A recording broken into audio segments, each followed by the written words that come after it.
Thank you for listening to Depictions Media Radio.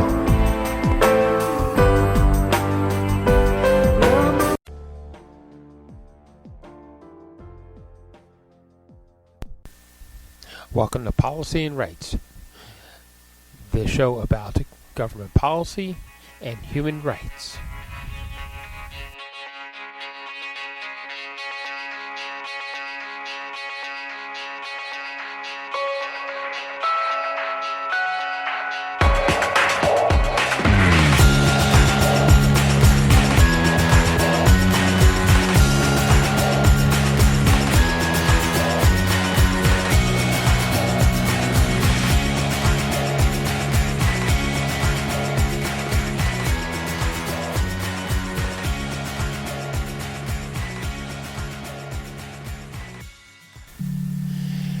Welcome back to Policy and Rights here on Depictions Media Radio. I'm your host, Michael Clogs. We have a recording from a festival where we had the opportunity to actually play our documentary, Hate Can Kill. It is actually a rework of old footage and new footage about a hate crime that happened in 1998, where a caretaker, Nirmal Singh Gill, was killed by 5 white supremacists. And the discussion that we're having is how do we actually make it so that we don't have to keep pushing back against hatred, those groups that want to think that they are supreme and that have the right to just run amok over the rest of us. How do we fix things so that we all are seen as human? Because we have policies that discuss human rights. We have policies that discuss how all humans are created equal, but the problem is not so much what the policies are saying. If the policies are accurate and good, it is how people decide to internalize them. One of the problems with hatred is that you can use hatred to dehumanize another group, in which case you're able to attack, maim, and ultimately kill people that you see that aren't the same as you are. One of the really cool parts about the human race is our diversity, leading from fashion, neurodiversities, how we think, to things that we believe, that different beliefs of how a higher being, if there is one, if there isn't one. There's so much diversity within our species, and it should be celebrated. And there are still those out there that want to destroy those who are different from others. So why don't we listen to the talkback after the film was played and hear opinions and questions that were asked on the theater floor.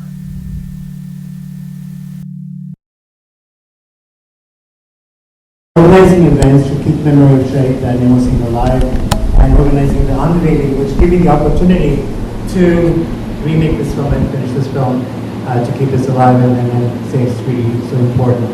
And at that unveiling ceremony, we saw Shaheed Hardeep Singh, who was recently killed in the same Gurudwara, in the same parking lot. So, killed by hate by different actors. So I think it's important to acknowledge that, and as Gurpreet Singh said in the film, that we should remember, martyrs like Imtiaz Singh, Nirmal Singh Gill, Gurpreet Singh. So if you take a moment of, and it's considering I'm wearing the kafia here, what's happening in the Middle East and elsewhere, where people in Israel and in Palestine are dying. So we take a moment of silence for them, please.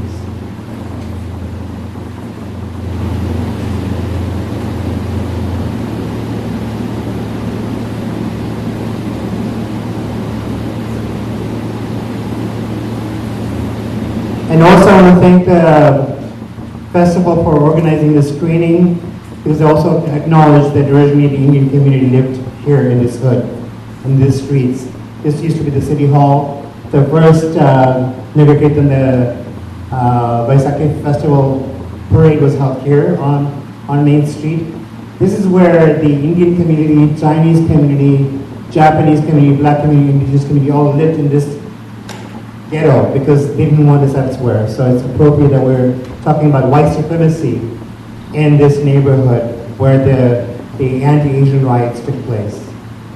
So I'm going to pass the mic along if you want to add your thoughts, and we can have a discussion after.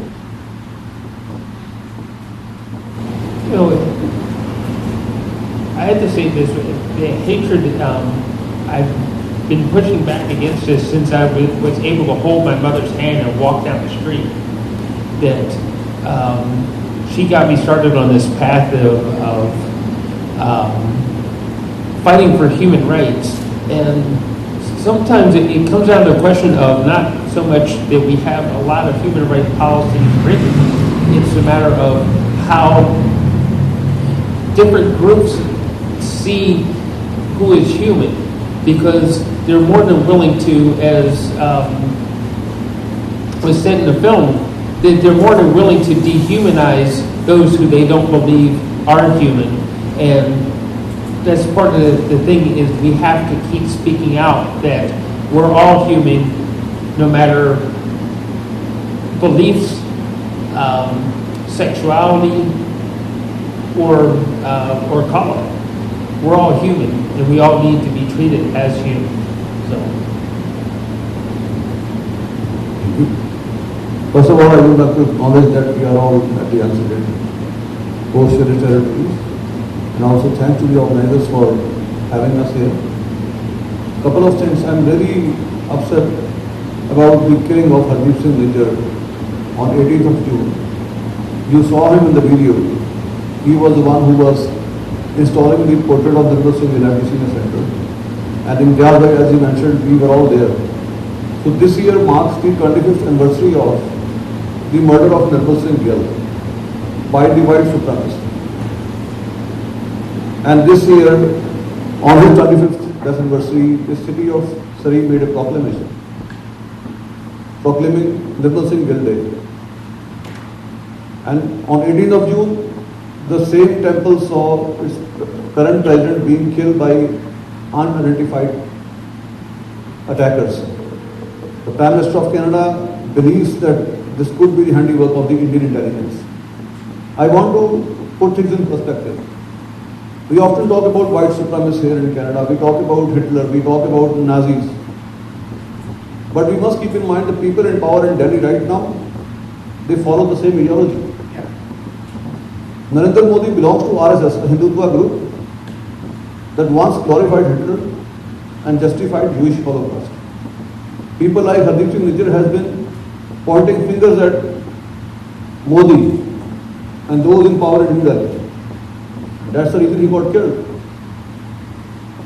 So when we are trying to remember Nirmal Singh Gill on his 25th death anniversary, we must keep in mind that Hardeep Singh Nijjar also got killed in the same temple, being the president, by some foreign actors, at the behest of the people who follow the same ideology as Hitler. But the world remains silent. It's a shame that Canada has not been able to take a very strong position against what is happening in Palestine.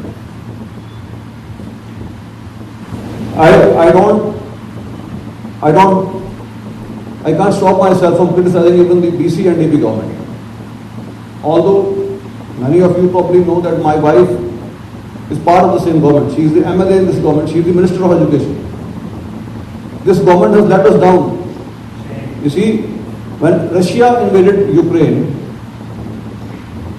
they immediately banned Russian vodka in BC liquor stores. But Palestinians have been asking for the ban of Israeli wine in these same stores, and all the time people like David Eby used to tell them, it's a matter of free choice. I want my vodka, I don't have a free choice. If Russia has attacked Ukraine, I can't have vodka. But you can have Israeli wine. Despite the fact Netanyahu's hands are smeared with the Muslim blood. So why this selectivity? Why this double speak? So we need to call a spade a spade. Modi is a new Hitler. That's all. I pass the mic to Ohana.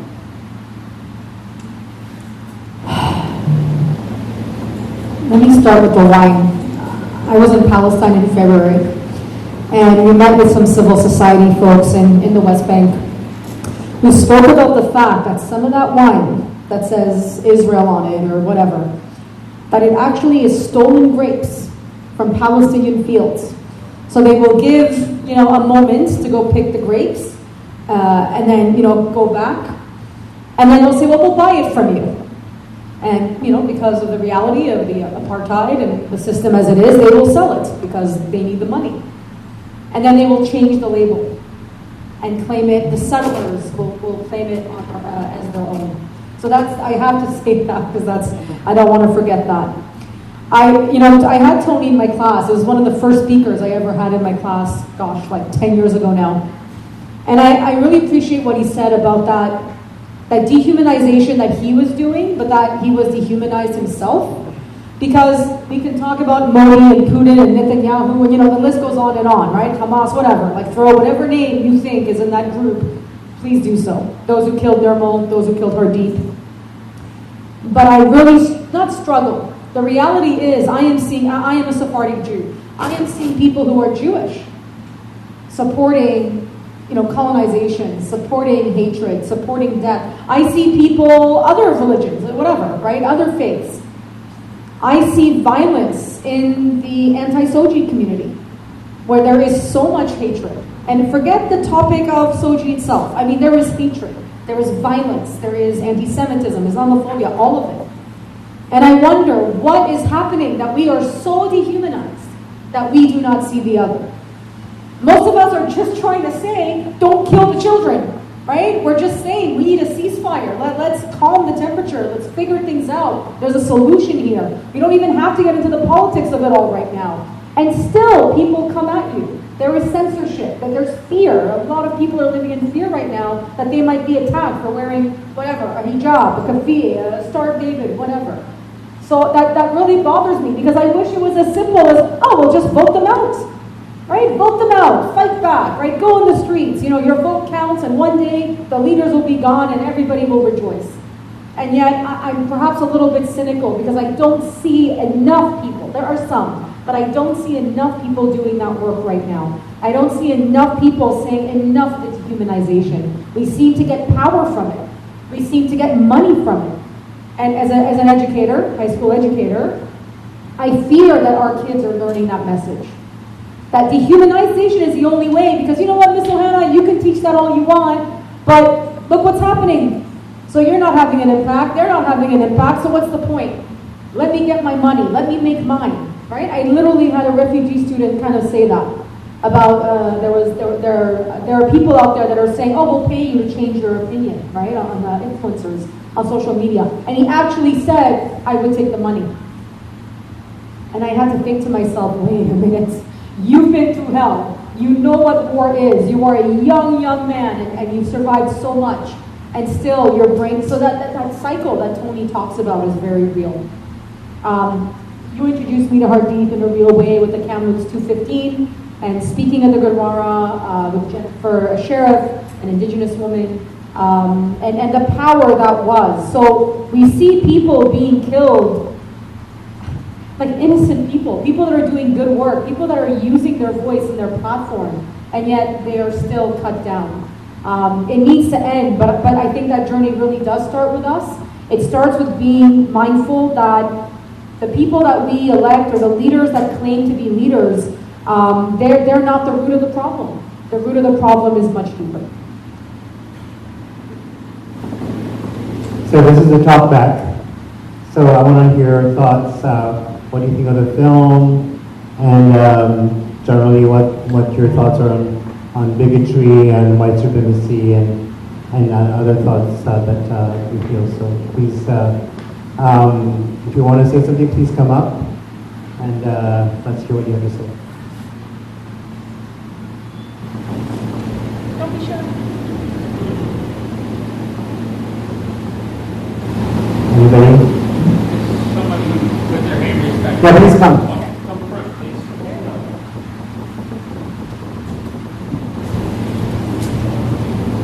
I attended a thing a while ago that had to do with indigenous issues in my city, which was Edmonton, and it was basically it was airing a film, basically the film, which was made by Americans, was very interesting because, of course, like, okay, I'm from Edmonton, and the football team has only recently been renamed, right? You know, and I remember even getting flack from, like, you know, fellow academics and stuff like that, you know, when I would sort of say, like, Eskimos, come on, really? Really? We're the only team in Canada that has that kind of a name. But anyway, it eventually happened. But the thing is that the American precedent was much earlier. Like, you know, with renaming colleges and renaming college sports teams notably. You know, because there were like a gazillion Redskins and Indians and everything else. And the whole Washington Redskins thing was, of course, a big issue and a big point of progress when that eventually, you know, was taken care of. But I'm wondering, in terms of what I've been hearing here today, like, what do people think about the American influence, the cross-border influence? I mean, I believe that in the film, one of the speakers said, like, you know, this group here, they're linked with that group in Wisconsin, you know, kind of thing. So I'm not trying to just be facilely anti-American, but I'm just wondering about that cross-border problem. Well, thank you for that. I think the border is colonial, right? So it's a bigger issue, and as Annie, school teacher from Surrey, talked about what's happening currently with the Convoy 2023, who's co-opted the anti-SOGI movement, right? And what happened in the U.S. Capitol, right? Bringing up that ugly white supremacist history of North America. So this is nothing, what happened to Shahid Nirmal Singh, and I call him Shahid, and even Hardeep Singh is because someone who's martyred, we respect them and we call him Shahid. So, you know, this is the history of Turtle Island. You know, colonization is a white supremacist project.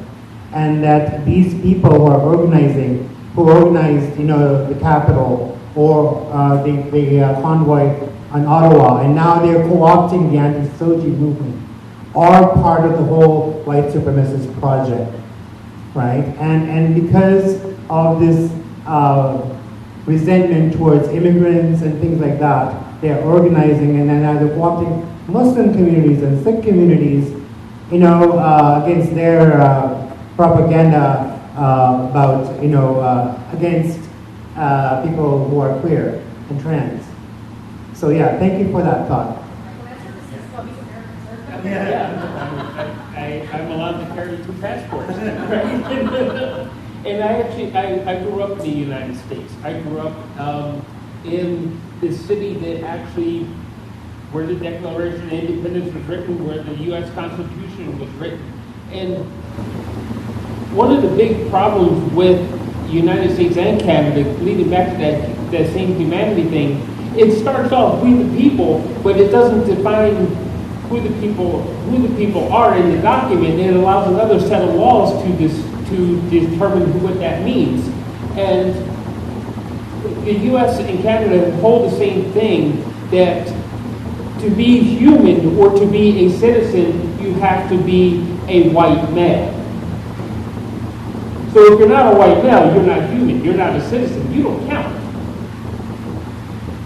So that's part of what he's talking about. Now I remember my last residence in Philadelphia. I could have been Nirmal Singh Gill.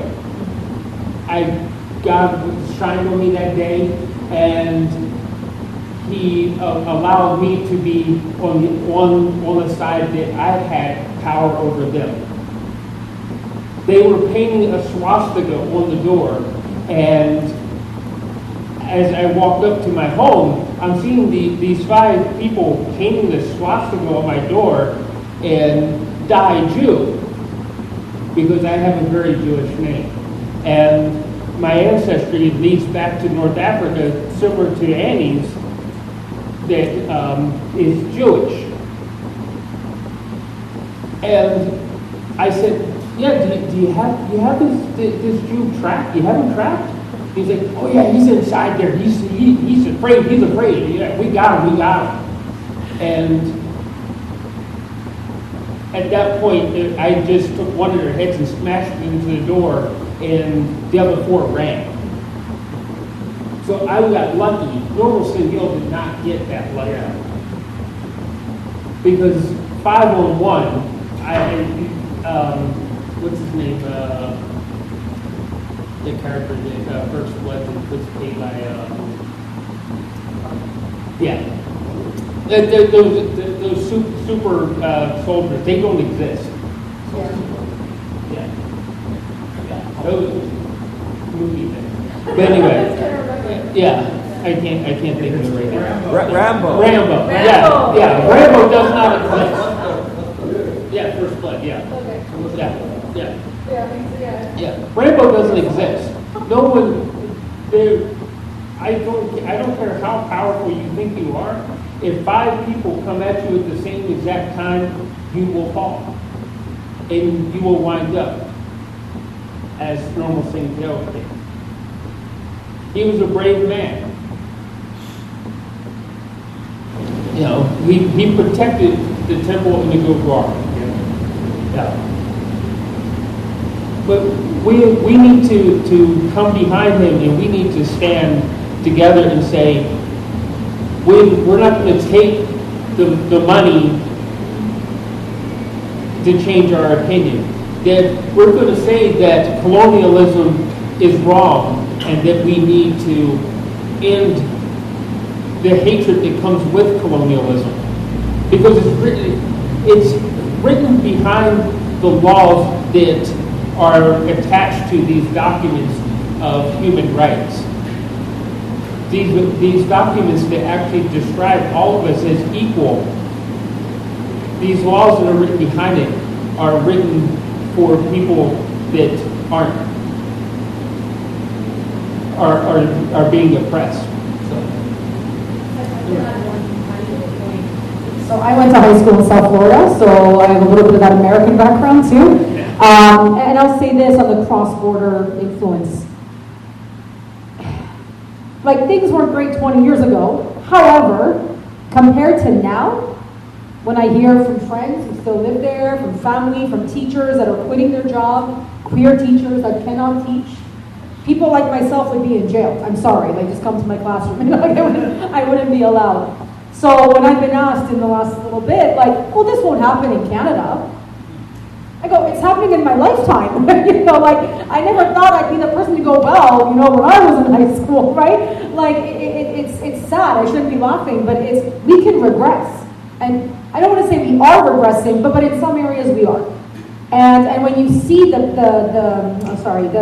rate of how quick it's happening in America, not that America was ever great, but nonetheless, right? Like, or I can tell you, there is absolutely, I was learning Howard Zinn in high school.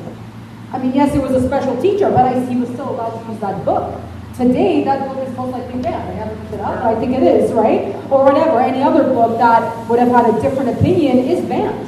Indigenous, Black, Jewish, women's studies. Like, it's not just about trans and queer folk. This goes against everybody. and Muslim folk. And so to see that regression is very scary.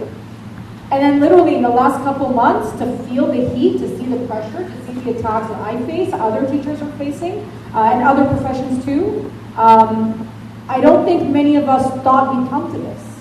It's been around, but we didn't think that the temperature would be so far up that we fear that, I know the NDP is in power, but are they really going to stand up, right? Or any other party for that sake, right? Are we really going to be able to keep back the forces? I think we are, it's all about us, but at the same time, that regression is real, and absolutely America has an impact on that. Any more thoughts? Please come up.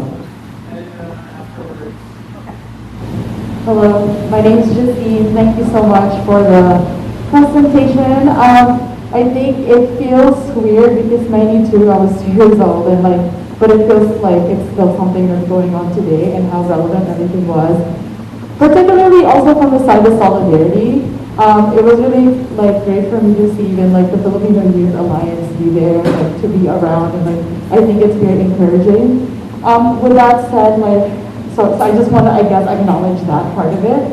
I also just want to know, from your experience so far, and also just as someone who's learning more about transformative justice, I understand that Tony changed over time, and there was, as you know, I was also conditioned into white supremacy, and at some point I had to change.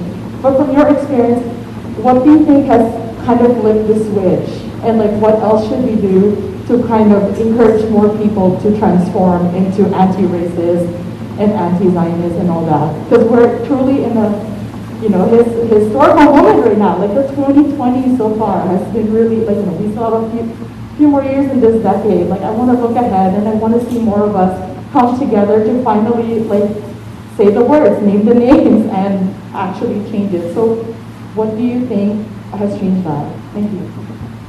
Thank you for that. I really think it's important that what happened, the reaction, 5,000 people came together in that park, Fairfield Park. And there was all kinds of groups. You saw the banners. And I wanted to start with that, showing that solidarity of so many different groups coming together. And in the background, the drumming, to the beat of the drumming, right? Opening the film with the drumming, I think it was really, really important that people did. And people were shocked that this could happen in our backyard in Surrey. And then, again, when we did the unveiling of the thing that, since then the Quebec Mosque has happened, and those family in London, Ontario, and Wisconsin, and things like that. So there's an opportunity to bring all that back. What has really changed in the last 25 years, right? That is still happening, that people are still being murdered in mosques and gurudwaras and so on. Incidentally, the gurudwara, the masjid, the mosque that stands right now in Surrey is there because the old mosque was torched, arson, right? So those are my thoughts. Again, anybody else can respond to what she's saying. I believe that racism continues to exist, and it has rather grown because of the growing alt-right movement. And that movement somehow picked up during COVID-19. We see that getting organized in the form of freedom convoy. So we need to be vigilant. Yeah. And Canadians have a habit to love themselves too much. We live in a deception. We believe that racism exists only across the border, not here. So we need to shatter that image of ourselves. We need to examine ourselves every day that what the hell is going on. It's very important. The self-check is very important. But Canadians have habit to fall in love with themselves. That's the problem. That's so true. So I'm going to use a buzzword, but I really do believe in this buzzword. Intersectionality, I think, is how we continue transforming. Because really there's no justice, right, without that piece. So let's talk a little bit about, so everybody learns about the Holocaust, right, and genocide, and the idea of how that word came about, which is great. But look how many genocides have occurred since then. Or the fact that now we see black enslavement as a genocide as well, right?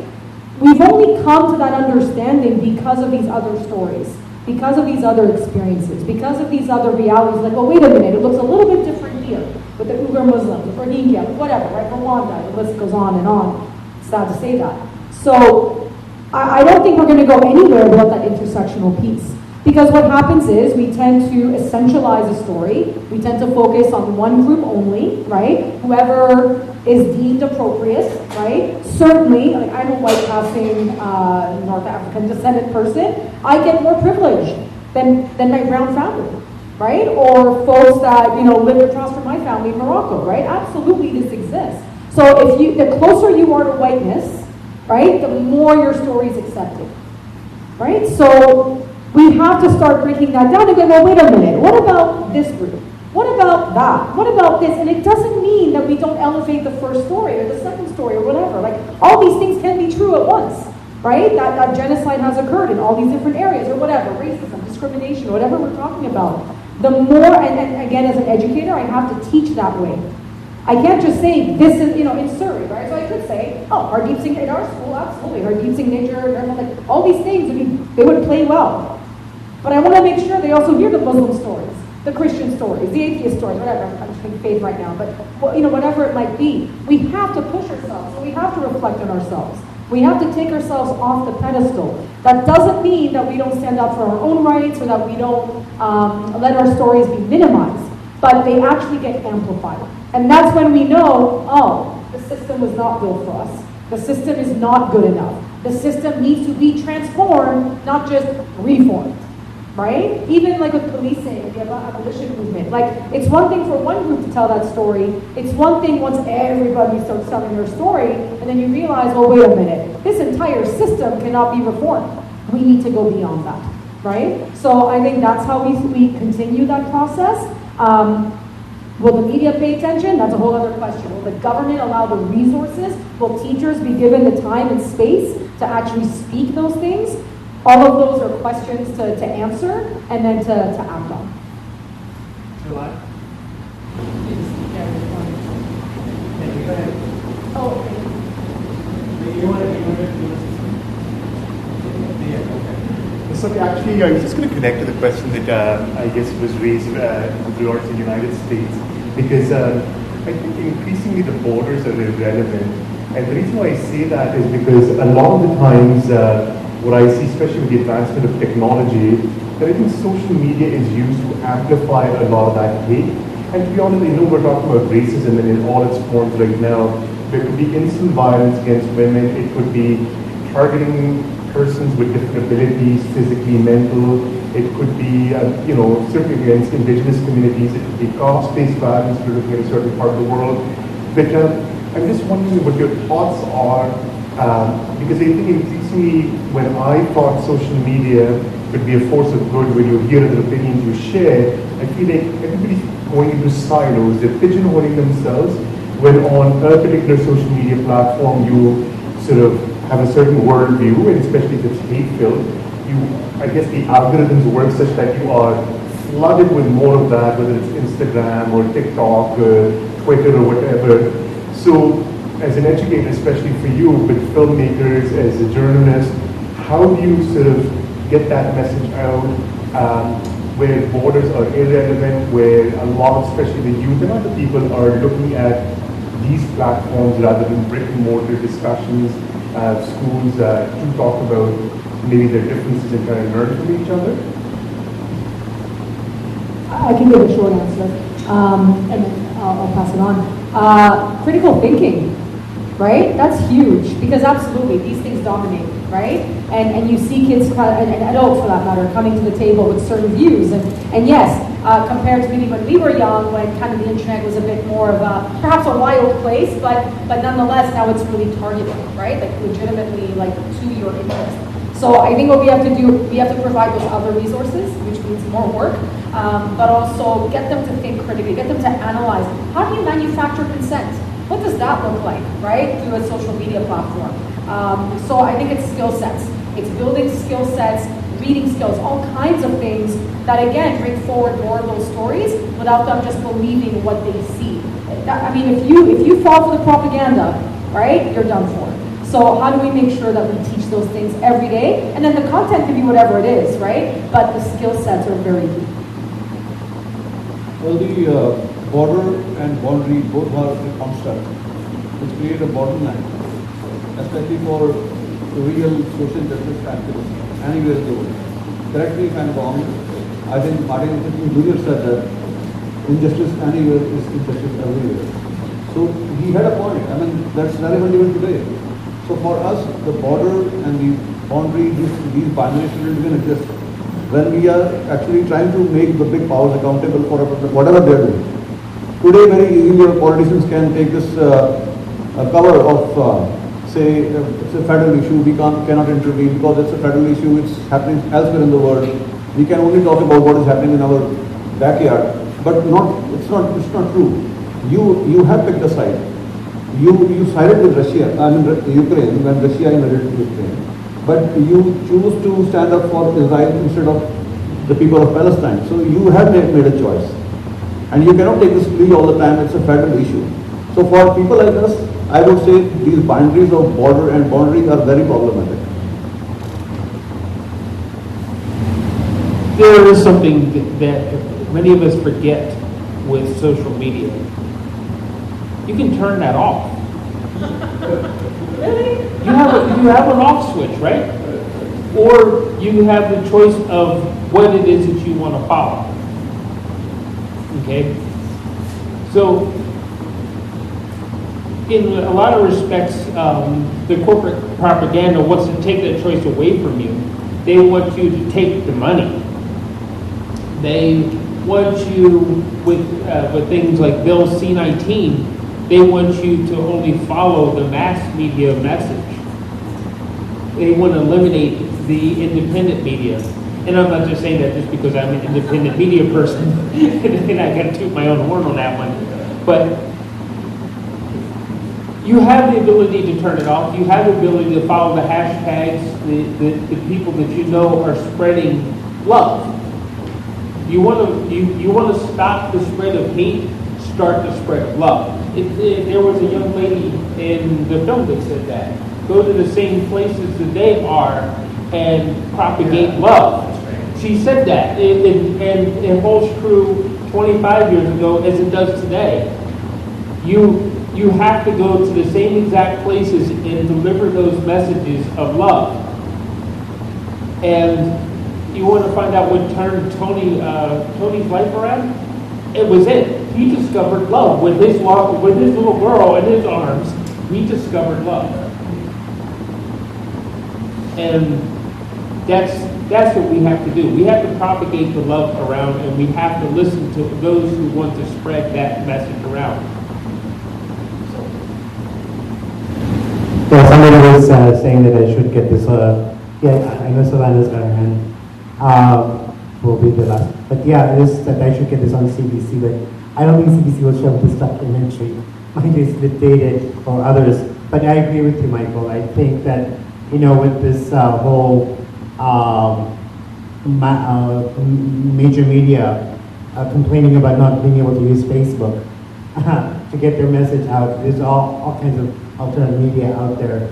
I also run an online platform called dunia.journal.com, which is not being able to access Facebook and Twitter as well. So it's a bit challenging, but yeah, there is alternative media, there's Co-op Radio, there is BC Journal and so on. So go to that. I think we're running out of time, but Savannah, you got your hand up and you want to close it up for us? And thank you. Savannah is one of the programmers here at the festival. Thank you so much for having us here.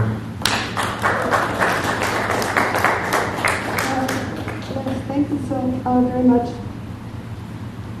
I wanted to just share for a moment. I know we're at the end, but still wanted to share this, that it's bigger than the culture or the color. And I've been thinking lately how much what I hear of happening in Israel and Gaza is like the stories I heard of some of my ancestors in the Southwest and what was happening with the Comanches, and when there would be an atrocity that would be committed, and then there would be an overreaction, there would be an even huger atrocity with greater damaging.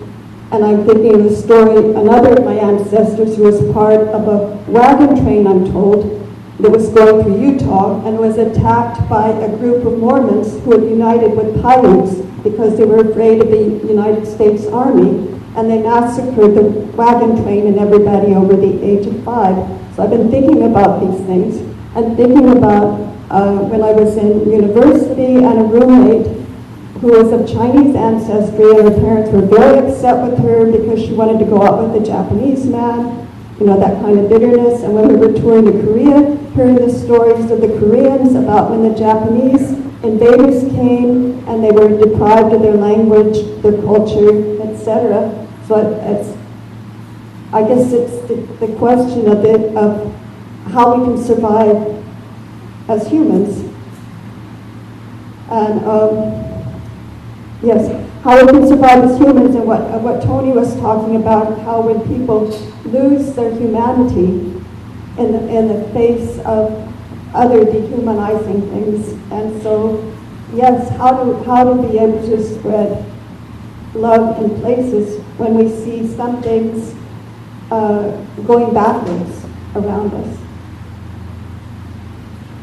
But I want to also thank you very much for your courage and generosity in sharing with us today. Well, I think this will be our last round, and I want to again thank Heart of the City Festival, which is a multi-dimensional festival. It has other film documentaries that I encourage you to go and see. The program guide is there, and many other films, and accessible because there's no charge, so people can see. Other festivals are not so like that. I think, Savannah, I think the answer to your question is divided we fall, right? And and the white supremacists and other bigots win. How people came together, all kinds of people came together in shock of what had happened to Nirmal Singh Gill, right? And we need to come together, and we need to not be living in silos, whether we're queer or trans or whatever, and stick to our communities when we pick our significant others. I'm married to a Chinese man from Taiwan, right? And I think that we need to, first of all, thank our hosts here on these unceded homelands, but we need to come together and not be divided. Those are my final thoughts. I agree. We need to stop being divided, and we need to stand together. We need to stand together under the idea of love and humanity, equality, all those things that are deep set inside of us. Tony said it well, that we aren't born knowing how to hate. We're only born knowing how to love. And we're taught later on how to hate. Stop teaching to hate. Simply put, just stop teaching to hate. I, as a journalist, can only say that I have this privilege to amplify the stories of individuals who might be very weak otherwise, may not be very powerful people, but who are doing an excellent work to bring the humanity together. So the least we can do is to amplify their stories, amplify their voices, which gives hope to everyone out there. That we have people like, say, Annie Ohana. Being a Jewish woman, she stands up for the people of Palestine. I mean, she does not represent all the Jewish people, but her voice is very important. We need to amplify that. We need to amplify the voice of a person like Tony McAleer, who was interviewed by Imtiaz for this documentary. We need to amplify those voices and stories, which give some kind of hope for a better future. That's the least I can do. You're too kind. And I think Jews like me are probably a silent majority. I have to believe that, otherwise it's not a good thought. There are. They just have to fight. I would say this: just make space. Like, try to share a story, like you just said, amplify. Just as a regular person, we don't have reach, whatever, it doesn't matter. If I tell my story, let someone else tell their story next to you, so that people can see that connection, right? So yeah, maybe someone's Korean, they share a Japanese story, right? Someone's Japanese, they share a Korean story, right? Like the more we push ourselves to do that, I think the more you have these narratives out there that cannot be denied. Again, I'm a Sephardic Jew, so I'm an Arabic Jew, right? Yeah. So this idea that coexistence can't exist, it's BS, right? It's actually erasing history. It really is. You want to talk about 2,000 years? I'm like, well, yeah, let me tell you about 2,000 years because, you know, my people actually lived it, right? Compared to other narratives that are out there. So make that space. As I tell my students, like if you're on TikTok, you have an Instagram, I don't care if you have 2 followers, 200, 2 million. Share the space, right? Do not dominate it just for yourself. Share the space, make space for others. And that's really the only way, because the powerful might not want to give up their power. But I have a feeling that those of us with less power, we can probably do a lot more than we think. And I have to say, you know, being in a school environment where we have a lot of children that have survived a lot of trauma, it is so powerful to see us come together as people of multiple faiths and work together, fundraise for Palestine, do other things, and you can see the fear starts to go away, and they feel empowered. And yet they don't become dehumanized. They don't become, well, it's my story and nobody else's. They actually start to see the value in sharing that space. So, you know, I'm a non-binary queer Muslim who made a documentary about a sick man that was murdered. So I agree with you, man. It's really important because divided we fall, united we stand. Thank you all for being here, and I hope you enjoy the time.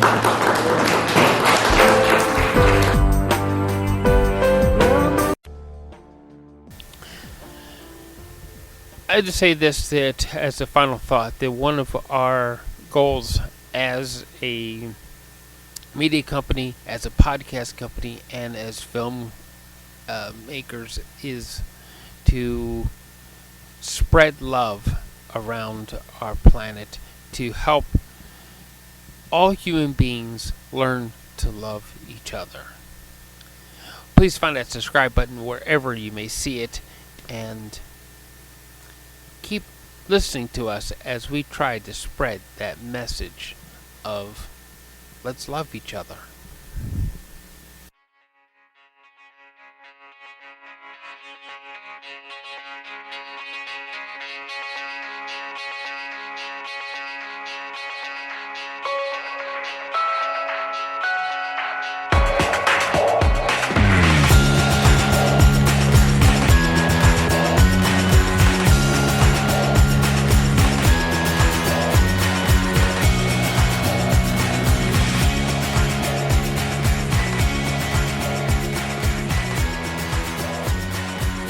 This show has been produced by Depictions Media. Please contact us at depictions.media for more information.